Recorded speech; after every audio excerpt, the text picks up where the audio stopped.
Welcome to the Ingress Insights podcast, hosted by PkmnTrainerJ. Ingress Insights is a podcast about the Niantic game Ingress. Listen each week for the latest news, updates and rumours. Let us know your thoughts by leaving a voice message or emailing us at the links in the show notes.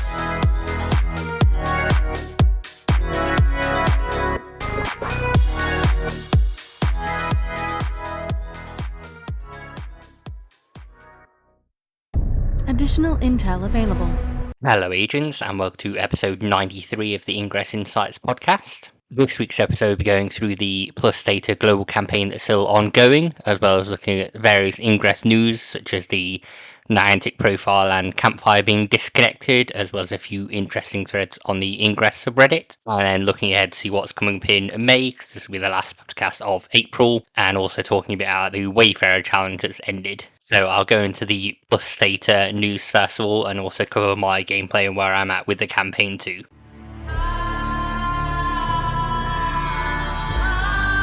This is Shimon, former community manager for the Witcher Monster Slayer, and you're listening to Ingress Insights. As I mentioned, the Plus Theta global campaign is still ongoing. We've got to complete bounties to earn Plus Theta tokens to help the faction get the most points. The campaign runs until the 11th of May. I'm just looking at the progress at the moment as I'm recording on the 25th of April. So I've done 19 bounties and the score is currently 49.44 to Enlighten, but 50.56 to Resistance. So it's very close, so do help out your faction if you can, claim as many of the bounties as you can.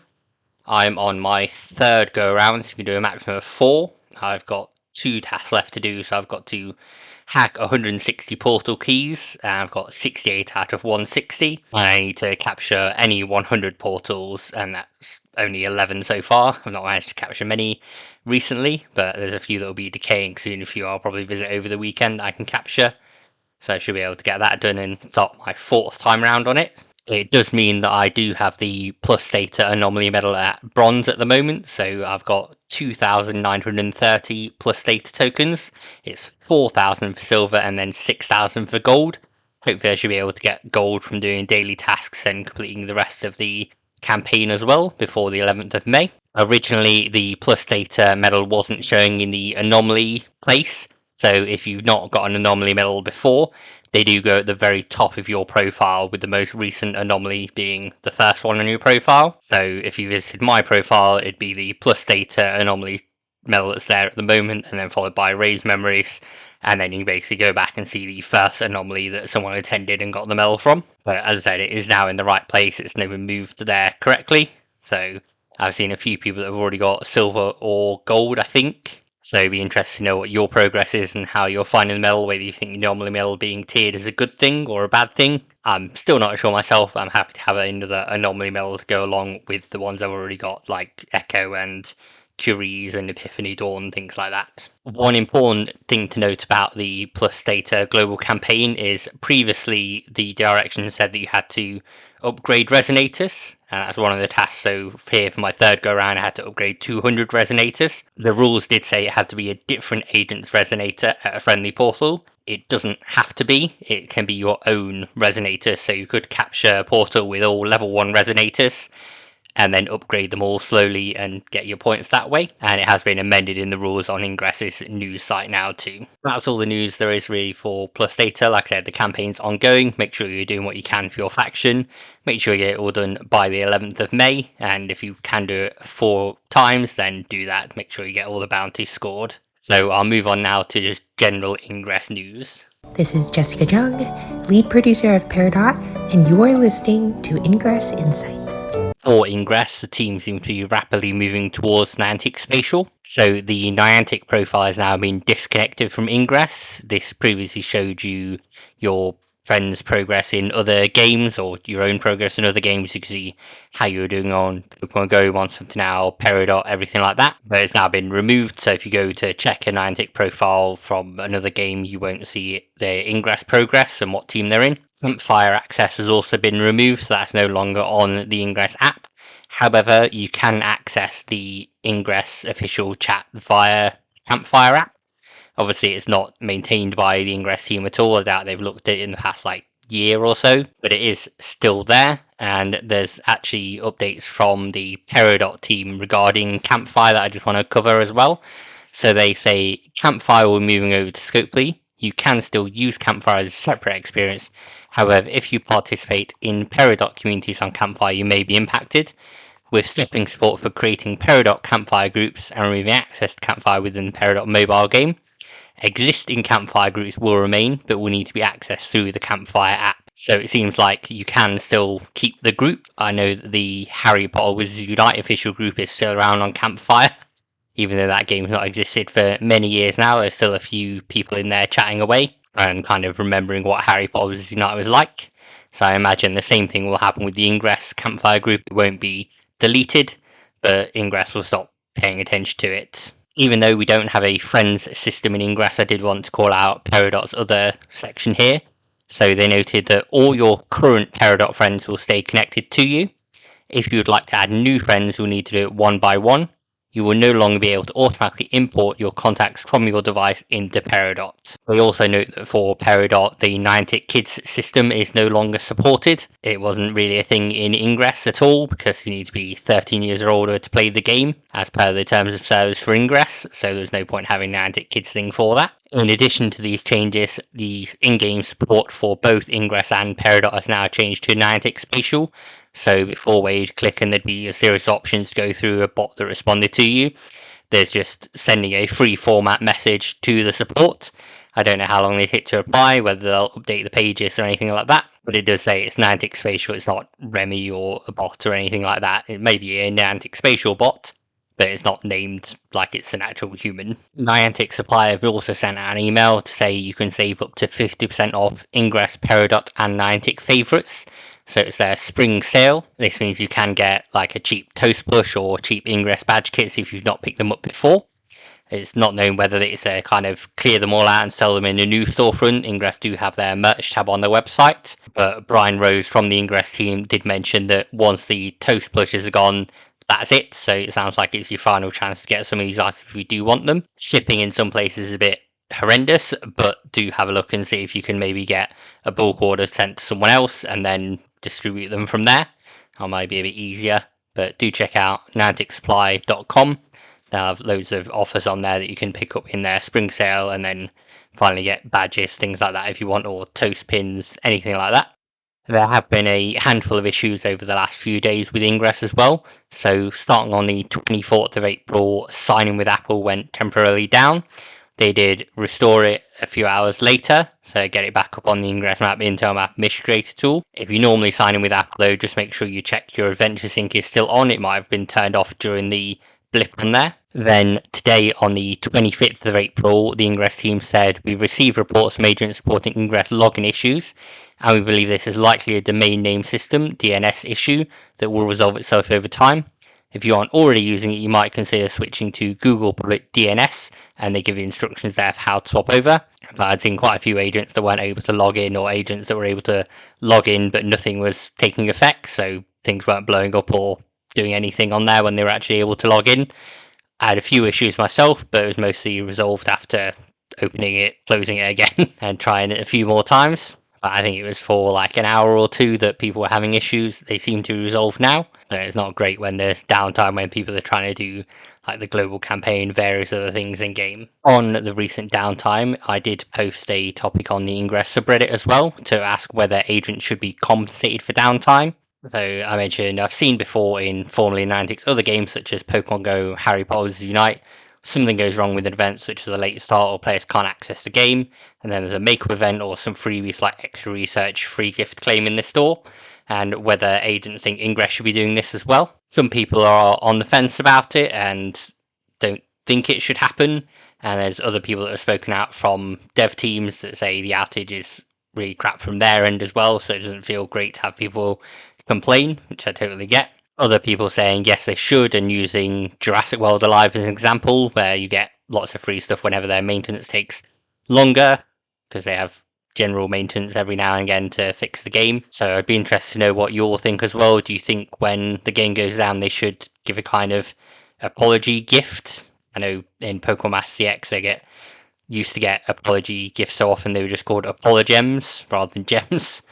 So whether you think Ingress should be doing that kind of thing, or whether you're just like, oh well, I'll play something else for a while if I can't access Ingress, and you're not that bothered and think it's not worth the team's time to actually do something like that, I'll link to the thread and you can always comment there, or you can add comments in the podcast feed or YouTube, wherever you're listening to it. And then I'll move into some other interesting threads as well that have come up this week. So I'll start with one that was posted by the Aura Storm 13. So they noted a new age for Ingress under Niantic Spatial, what would you want? Saying, I guess since Niantic sold most of their games as Scopely, Ingress is probably going to see the least amount of changes. Regardless, what are things you would like to see in and from Ingress?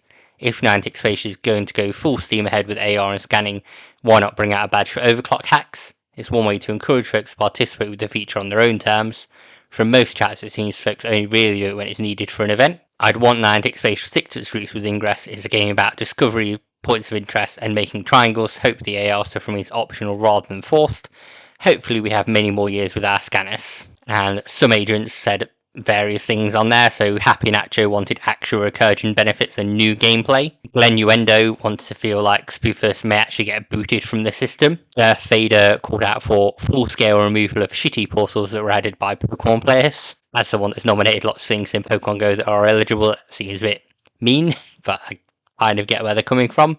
I added my own ideas that I think you've all heard me talk about a few times. So obviously FitRep rewards, community engagement, so AMAs we haven't had for ages, feedback forms after events, so oh, you've attended an anomaly, here's a Google form to fill out on how you found it, any issues, that kind of thing. Same as the Aura Storm, as I said about an overclock badge. Maybe an increase in nominations, because before I've had it where I've used all 80, so I've used 40 in Ingress, 40 on Pokemon Go, and now I'm unlikely to nominate in Pokemon Go, so I'd like to have more nominations than Ingress. A kinetic capsule badge would be great, and then obviously challenges like the recent Wayfarer one we've had. I did make a mention about a friend system, a way to use that, but I won't go into it here, as well as beacons, so having a new one for each anomaly. Previously there were ones for like Via Lux and various other anomalies, so we've not had one for ages. I don't know how tricky it is to program that and put the plus theta icon onto a beacon that we can use. Maybe that could be earned as part of the battle pass. And then finally, just if there's enough scans of a portal just to be able to hit a button in-app and send it for activation, rather than before when it was go to the Wayfarer app, use geospatial browser, things like that.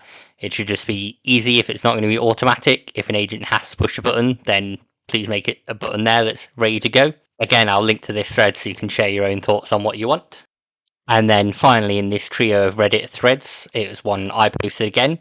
So there was a conversation on Twitter where the user Falknown messaged Brian and said, hi, once the POI databases are separated, is there any plan to reconsider the 20-meter portal radius preventing new ones that are nearby from appearing in game? Brian responded on Twitter and said, I think the radius in Ingress should be larger, so there are fewer overlapping portals like this. So obviously that prompted some discussions already. But then Brian actually commented on the topic and mentioned a few things. So he said, I assume Falknown was asking me a leading question about our 20-meter rule, and they probably wanted a smaller or even no restriction, hence my reply. I don't think adding even more density clump portals to Ingress is the answer. I prefer a version of Ingress where 1, we have more players, and 2, the portals represent high quality places where XM bleeds into our reality. And of all the possible things we can do at the moment, no, I don't think having even more portals add to Ingress that are closer together than 20 meters is the right change to make. However, there are different parts to this question. There's no limit on Niantic Wayfarer I'm aware of to submitting anything and anywhere. A way spot can be closer than 20 meters to the next one, and lots of overlapping way spots or way spots less than 20 meters apart, because these are things Niantic players have submitted that they feel should be part of the Niantic map. Separately from Niantic Wayfarer, Ingress chooses how it wants to ingest data from the Niantic map to use in our game. As you know, the 20 meter rule doesn't ingest a new portal from Niantic Wayfarer if there's already a portal within 20 meters of an existing one. That's not a nuanced rule, and it's also applied globally. Probably a better rule would be one that can recognise the density of portals in an S2 cell, the quality of that incoming way spot and the quality of the existing portals in Ingress, etc.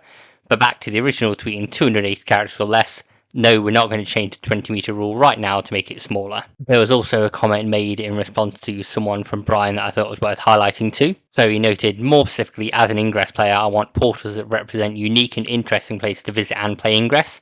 I don't think everything in the real world is portal worthy, and the reason I don't want literally everything to be made a portal to get gear at is because I enjoy the need to move around the real world in order to play Ingress. Exploration, exercise, and real world social are pillars of the game. My assumption is that many Pokemon Go trainers have the mentality that more locations equals more better, and my mentality is that it depends, and more locations equals more better if it erodes the definition of a portal. Basically, I feel if everything is a Pokestop, then go nuts, but if literally everything is a portal, then nothing is. So I think that kind of reflects the thing that most people think about Pokemon Go versus Ingress, with what's nominated and how things are done. So it's a bit weird to have Brian call it out as well, and obviously mention S2 cells, which I know the Way Spotters, Pokemon Go, people like that will be excited about that it's been mentioned by someone official at Niantic, because generally it's not a thing that's acknowledged. There were a few further questions asked, a few other comments from Brian, but I think that's the main parts of it on there. But it's interesting to see which topics Brian comes in and talks about and which he doesn't, and then it was just fun to see some community engagement for a change. So I think that's nearly it for Ingress news. What I'm just doing next is go through the schedule for May, because as I said, it's the last podcast for April. For May, we start off on the 3rd of May, being First Saturday, and you can register through that for Fev Games and get the first Saturday middle tick. The 11th of May is Second Sunday, so that's taking place from 12 AM to 11:59 PM local time, and you can complete any of the 4 bounties to increase your Second Sunday medal by 1 count. I've still got lots of scans stored up, I think, until I get gold, basically, unless someone else comes and takes those portals away from me. So I should be good for Second Sunday for a little while. Then we start off getting the XM anomalies. So on the 17th of May, the anomaly battles happen in Manila, Metro Manila in the Philippines, and Providence, Rhode Island in the USA. Then we have 2 skirmish events. So the 24th of May, the following weekend, sees the Plus Theta skirmish in the EMEA regions. Generally, we'll get those dates about 10 to 14 days beforehand. And then the following weekend after that, being the last day of May, 31st of May, we get the Plus Theta skirmishes in the AMER regions. Again, 13 locations there. We should have it 10 to 14 days before, but that rounds out May for us. Obviously, the global campaign ends on the 11th of May, in between that on Second Sunday. So make sure you've done everything you need to on the campaign before that wraps up. But that's about the end of general Ingress news. So I'm going to talk now about Wayfarer news and obviously cover the Wayfarer challenge, which is now concluded. Hi, this is HP Lola, and you're listening to the Ingress Insights podcast. The Global Wayfarer challenge, which is meant to end on the 23rd of April, has ended a bit early. So Niantic Teen Turner posted a thread called "That's a Wrap, the Global Wayfarer Review Challenge is ending ahead of schedule." Niantic Tino said, "Hello Explorers, thank you for all your incredible contributions to the global challenge. We have been blown away by the response we have seen. Your efforts have broken records and the Wayfarer submissions backlog is at an all-time low. We have also heard your feedback and know your experience has been slow and frustrating. While we never want you to experience this, we also want to share this being the result of the lack of available submissions for review. In full transparency, this is not something we anticipate, but at the same time, we are not surprised by the power of this community. Because there are not enough submissions for everyone to continue reviewing at the breakneck challenge speed, we've made the difficult decision to wrap up the global challenge early. We understand this may be disappointing for some of you, but as we get close to eliminating the backlog, the long loading times you're experiencing will continue to worsen. The challenge will end on April 22nd, 2025, 5 PM PDT.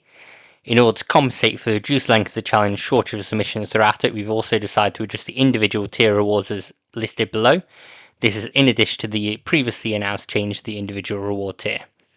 We appreciate your patience as we learn and adjust how to run a global challenge. Our promise to you is that we'll take our lesson not to underestimate you all. So the community did reach tier 3, so for the Ingress rewards that was reviewing 230,000 resolutions in total, and that will get agents that have reviewed at least 40 nominations, changed from 50. So that will get you 50 level 8 resonators, 50 level 8 XMPs, 50 level 8 power cubes, 12 rare shields, 12 rare heat sinks, 12 rare multi-hacks, and 3 rare kinetic capsules. The individual reward tiers also got altered slightly, so tier 1 was now doing 75 individual reviews that will get you 1 rare kinetic capsule. Tier 2 was changed to 200 reviews, so that will get you 2 rare kinetic capsules. And then finally, the one of Tier 3 that was originally 500 is now 400 reviews, and that will get you 3 rare kinetic capsules and 1 tick on your OPR Live badge. As far as I'm aware, none of the rewards have gone out yet. They'll come out between April 24th and April 30th, and they'll come out via email, and they're usable until the end of May. What's happened with previous challenges to prepare you is that if you are a Pokemon Go only Wayfarer, you get your email first. If you're an Ingress only Wayfarer, you get your email second. If you play both games, you get your email last. It's how it's tended to work in past challenges. I have no idea if it will work the same this time round, but if you do play both games, I would just prepare to wait until the 30th of April. Obviously, there was a lot of community feedback on ending the challenge early. I think there just wasn't enough to go around. People experienced 5 to 15 minutes of just bouncing balloons when there was nothing left, and were moving their bonus areas all the time. As a reminder, you can still move your bonus area up to 48 hours after the challenge ends, so you do want to be moving it now and getting things ready to where you want to be locked into. I've seen some agents say that it doesn't matter because they won't be using Wayfarer after this, so we'll have a new system at some point. When that comes in, I've got no idea. I'd hope it's before the end of the year, but obviously we had portal submissions off for, I think, 2 years last time when they went off. I did the little bonus to say you can still submit things in Pokemon Go that will still sync to the map until the map's split off. I've had success doing that. I think I've got 3 or 4 things approved on Pokemon Go that have then become portals. Unfortunately, you don't get the portal key, you don't get the AP for doing it, but if you want a portal on the map, there's no other way of doing it at the moment, unfortunately, so that's how you'll have to do it. As mentioned, I do hope that Ingress's new system isn't too long, but I don't know how much time they've got to dedicate onto it with staff they've cut and various other things going on that they've got to sort out with Niantic Spatial with being a new company, how much time they've got to dedicate to it. I've no idea. That's about it from me for this episode, so I'll move on now and get things wrapped up. Hey, this is Sim, Global Product Marketing Lead for Peridot, and you're listening to Ingress Insights. Thanks, agents, for listening to this week's episode. Next week, we should have had the rewards come out for the Wayfarer Challenge, so it'll be fun going through them and seeing everyone's OPR Live ticks, and then seeing what further updates we've had from Ingress if their new system's ready. I hope at some point it will be in Q2. I hope it doesn't take till the end of the year. And then just seeing what other Ingress news we get coming up.